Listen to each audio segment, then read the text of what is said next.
Hi, Assalamualaikum. Share ko lang yung araw kung kailan pabalik na kami ng Kuwait. Nasa Madina kami nito at papunta na kami ng airport. As you can see, may napakagandang bundok dyan. At yan yung Mount Uhud. Dito naganap yung historic war ng Prophet Muhammad sallallahu alaihi wasallam. Sa likod ng Mount Uhud na ito, dito yung airport ng Madina. Pagsasakay ka ng taxi is nasa 25 minutes lang yung rides from Masjid Al-Nabawi hanggang airport. At ayan, papasok na kami ng airport. Ang ganda talaga ng view ng Madina Airport, tapos dagdag pa nito ang Mount Uhud na nasa likod lang niya. 1:55 PM pa ang departure namin, pero alas 10 pa lang ng umaga ay nagpahatid na kami ng taxi dito sa airport. Ang ganda talaga ng airport dito dahil napakaaliwalas sa labas. Hindi siya crowded at ito ay malinis pa.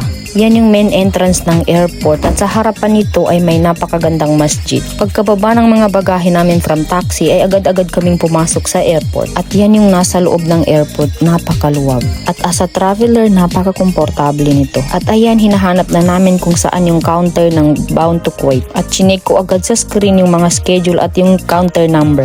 At tamang-tama, open na yung counter ng Bound to Kuwait, Jazeera Airways. Nag-check-in na kami agad para maipasok na rin yung mga bagahe namin na napakabigat. At feel ko pa naman over baggage kami. Buti na lang hindi sila strict sa kilo ng bagahe. At ayun, sa check-in counter ang kailangan yung ikama natin or yung civil ID dito sa Kuwait, passport at saka yung ticket. Nung nakikita nang sa counter na wala kaming dalang Zamzam water, tinanong kami kung gusto ba daw namin ng Zamzam water. Sabi ko naman dun sa isang Saudian, sabi ko, ma'am, included ba ito yung kilo ng Zamzam water sa baggage namin? At sabi niya hindi na yung counted ang Zamzam water, basta sa isang passport ay isang 5 liters na Zamzam water. At dito sa gilid ng airport, dito yung binibentahan ng mga Zamzam water. So magbayad ka muna, tig 12.5 riyal ang bawat 5 liters na Zamzam water. At dahil tatlo kami, ako, si Anfal at saka si Papa niya, 3 box ng Zamzam water na tig 5 liters ang laman ang nabili namin. Basta bawat isang passport ay isang box na may 5 liters ang laman niya ang pwede lang bilhin. Pero okay lang yun dahil ang kagandahan niya hindi na siya included sa baggage kilo natin. Pagkabili namin ng Zamzam water, bumalik kami doon sa counter kung saan kami nag-check-in para palagyan ng sticker. At pagkalagay ng sticker ay meron ditong nakaseparate na counter na doon iko-collect ang Zamzam water. Kung bibili ka ng Zamzam water, huwag mong kalimutan sulatan ng pangalan para madali mo siyang makita pag nasa Kuwait na kayo or kung saan destination ka man.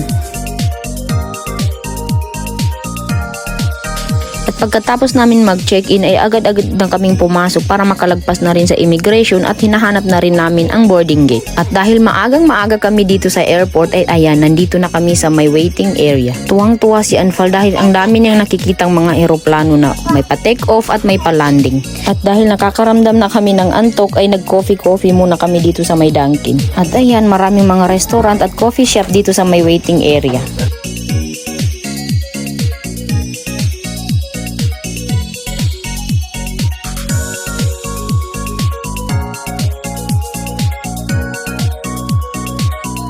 At yan na yung eroplanong sasakyan namin pa Kuwait, Jazeera Airways. Pagka-announce nila na pwede na daw pumasok sa eroplano ay agad-agad kaming pumasok para makapagpahinga na rin. At ayan si Anfal, excited na talaga umuwi ng Kuwait. Dito na rin kami sa loob ng eroplano at malapit na rin itong umalis. Ang flight duration pala namin is 1 hour and 30 minutes, Madina to Kuwait. At pa-take off na rin kami ngayon sa wakas. At heto na naman, kahit nakailang ulit na ako sumakay ng eroplano ay nandun pa rin yung takot at saka kaba. Iniisip ko na lang na hindi Cebu Pacific ang sinasakyan ko. At syempre, tawakkal na lang. At ayan yung view sa taas.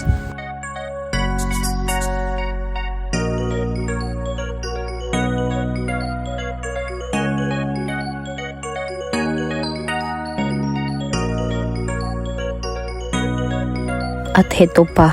Alam nyo ba na ang Jazeera Airways pwede ka mag-shopping while on board? Meron silang mga ino-offer na mga products na pwede mo bilhin. At yan yung brochure na pwede mong pagpilian. Sa mga first pages niya may mga pagkain silang paninda, mga juice, sandwich. Marami kang mapapagpilian dito at ayan ang mga menu. May mga Asian foods. Marami silang klaseng pagkain na pwede mong i-order sa kanila. Akala ko pag nasa langit ka na makakatipid ka. Naku po, hindi pa pala. Sumusunod pa rin dito. Dahil imagine mo, nasa Himpapawid ka na pero may mga ganito pang shopping. O ayan, may mga perfumes, may iba't ibang klaseng mga paninda. Anyway, extension to siya ng parang yung duty free. Kung ano yung mga product nila is ito yung makikita mo dito. Pero yung mga presyo nila is hindi rin sila ganun kamahal yun. O tama lang. At dahil ang Jazeera Airways ay Kuwait base, ayan siya.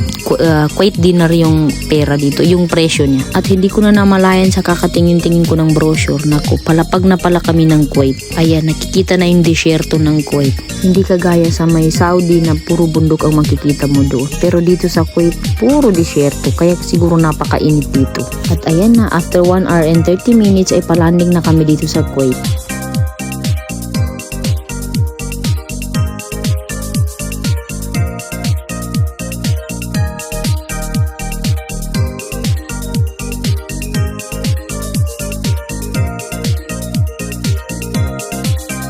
At ayan si Anfal, mula Madina hanggang Kuwait ay natulog lang. Paano ba naman ang aga-aga gumising yan? So ayan na, pababa na rin kami ng airplane at kukunin na rin namin ang aming baggage. At pagkakuha namin ng aming maleta ay ayan na, yung Zamzam water na lang ang hinihintay. So dapat talaga sulatan siya dahil maraming Zamzam water yung sa ibang pasahero, so para madali yung makita. At sa wakas, kumpleto na rin ang aming mga bagahe at palabas na rin kami ng airport nito. At eto pa, meron pa palang pa-welcome dito sa labas ng airport. Ayan sila, tuwa babay. At mabilisan lang at diretso na kami umuwi ng bahay. At ayan, feel na namin ng init ng Kuwait. Assalamualaikum. Wow!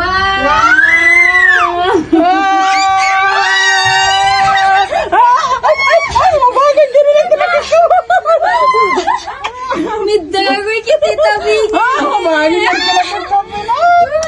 Masyaallah. Yoshi.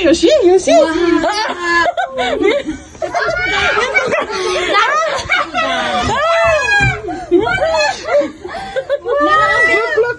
Who's that? Alhamdulillah, salamat. Wow! Taya, step!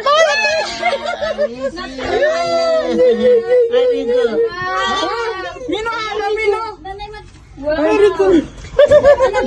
At ito pala yung pa-welcome nila sa amin dito sa bahay. Mashallah, talagang appreciate. Thank you.